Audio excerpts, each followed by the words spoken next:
Hey, hi folks. Is talent something that is already present in our child and we just can help him discover it?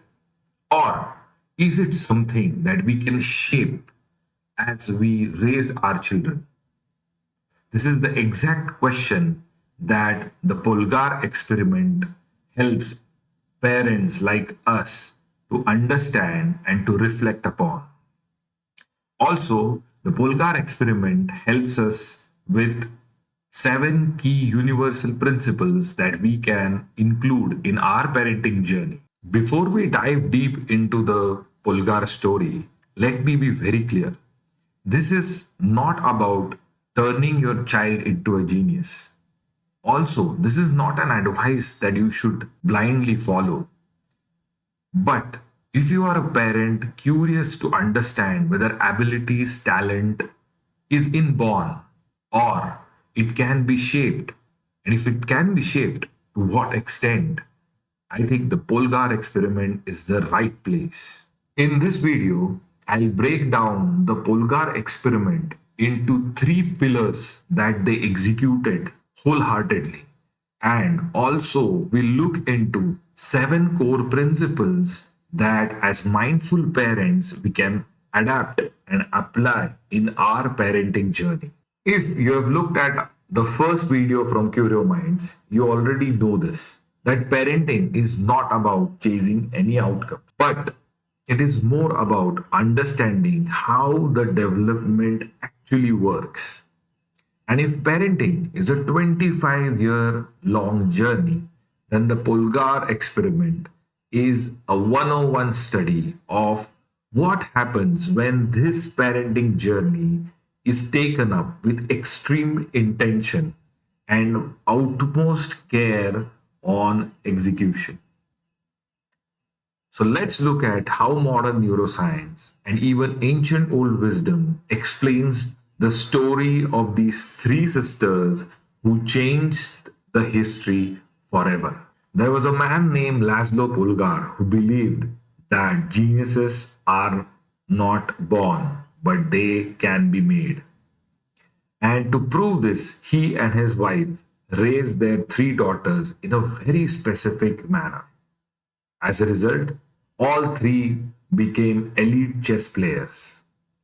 The eldest, Suzanne Polgar, became the first woman grandmaster in chess, while the third or the eldest, Judith Polgar, beat multiple world champions on her way. She is still regarded as the strongest female chess player of all time. And all this happened not by luck, not by chance, not because of genes, but because the way the environment was designed. All this rested on these 3 key pillars that they execute. Pillar 1, the environment. Polgars knew one thing for sure, that talent grows where learning feels normal. Hence, their house was designed around chess. Chess was everywhere: boards, puzzles, even books. They were all related to chess. Chess was no more an activity, but it was part of their life. They were introduced, all 3 girls were introduced chess at a very early age. Also, the parents themselves used to play with the girls, especially during the early times. Environment beats motivation every time. So, the second pillar that the Polgars executed was consistent and deliberate practice. They were very consistent in terms of how the learning happened. It happened daily, it happened for short period of time, and regularity was the most important aspect of it. There were no last minute sessions, there was no pushing or anything of that sort. The second thing was every session had a clear, deliberate focus. The focus was based on improving their weaknesses of previous time, asking questions and trying to solve them So curiosity was encouraged. So, all in all, the most important thing was first to show up, and second, to improve slightly each and every time they practice. These two, consistency and deliberate practice over a long period of time, build their confidence in the game. The third and the most important pillar of all this was the happy genius concept. Here, we need to really understand that the Polgar's house environment was never harsh. It always encouraged learning from mistakes, understanding failures. There were no expectations. The performance was not indicative of their identity. And hence, because they felt safe, they were curious. And due to this curiosity, they evolved into deep learning concepts of chess. So, the learning itself was satisfying in that sense. Also, to put some light on their social life, it was limited, but it was not isolated. They used to interact mostly with their family members, fellow chess players, chess grandmasters, mentors that visited their house. This was mainly to avoid any distractions more than anything else.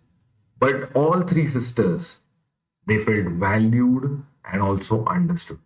Which brings us to this concept that their learning happened happily and they became happy geniuses. This also wires to the basic neuroscience principle, where at the early age, the plasticity of brain is higher. And if it is coupled with safety and emotional security, then deep learning happens. So, why does this story even matter to us? Are we going to create more geniuses? Does the world require so many? Definitely not. Geniuses are, by definition, very rare. But when parenting, instead of accidental, is done with full intentionality, what happens is the result, or is what the Polgar story tells us. I know some of you may be thinking, I don't want to raise a chess prodigy or a chess grandmaster, which is a very healthy and perfectly fine comment.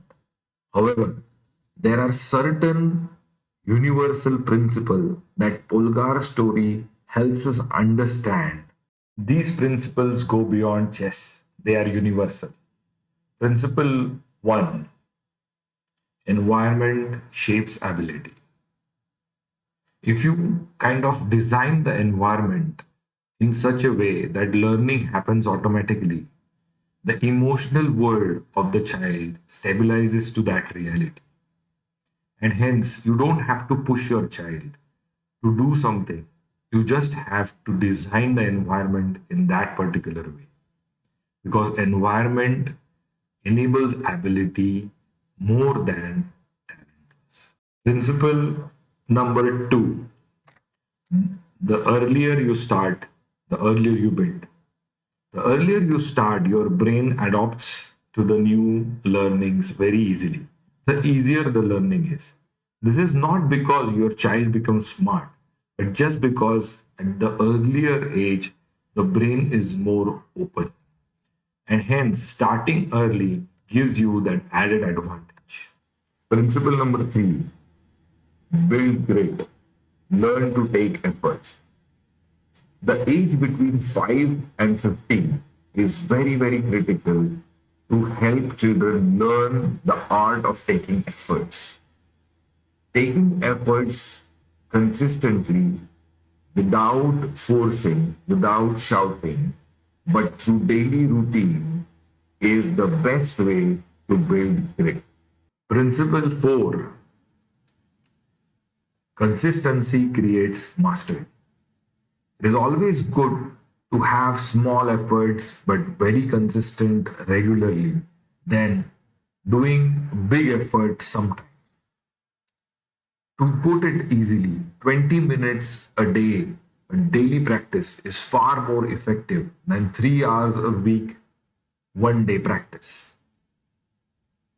Consistency tells the brain one thing: I can improve if I show up. And this is the very foundation of mastery.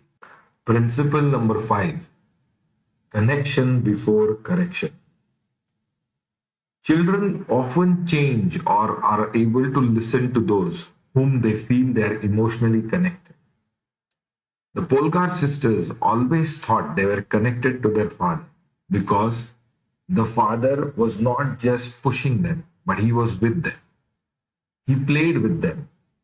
He knew the nuances of the game. Correction can happen only after connection. Principle number 6: purpose leads to stability. Whenever a child is good at something, he feels useful. This usefulness gives them confidence. This kind of purpose builds confidence, and confidence gives emotional stability. Emotionally stable children don't need external motivation. They move on their own. Principle number 7: happy mind learns deeper.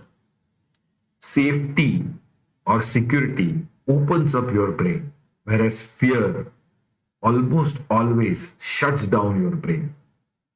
A very calm and happy mind is more creative and more curious, and hence is more resilient and builds more deep learning.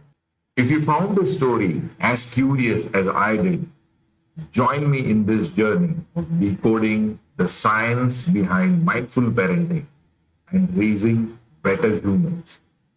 Also, if you want to know what are the 4 child brain stages that everybody goes through to reach these results, you can check the first video on CurioMinds. For now, that's it, folks. Have a good one. Bye bye.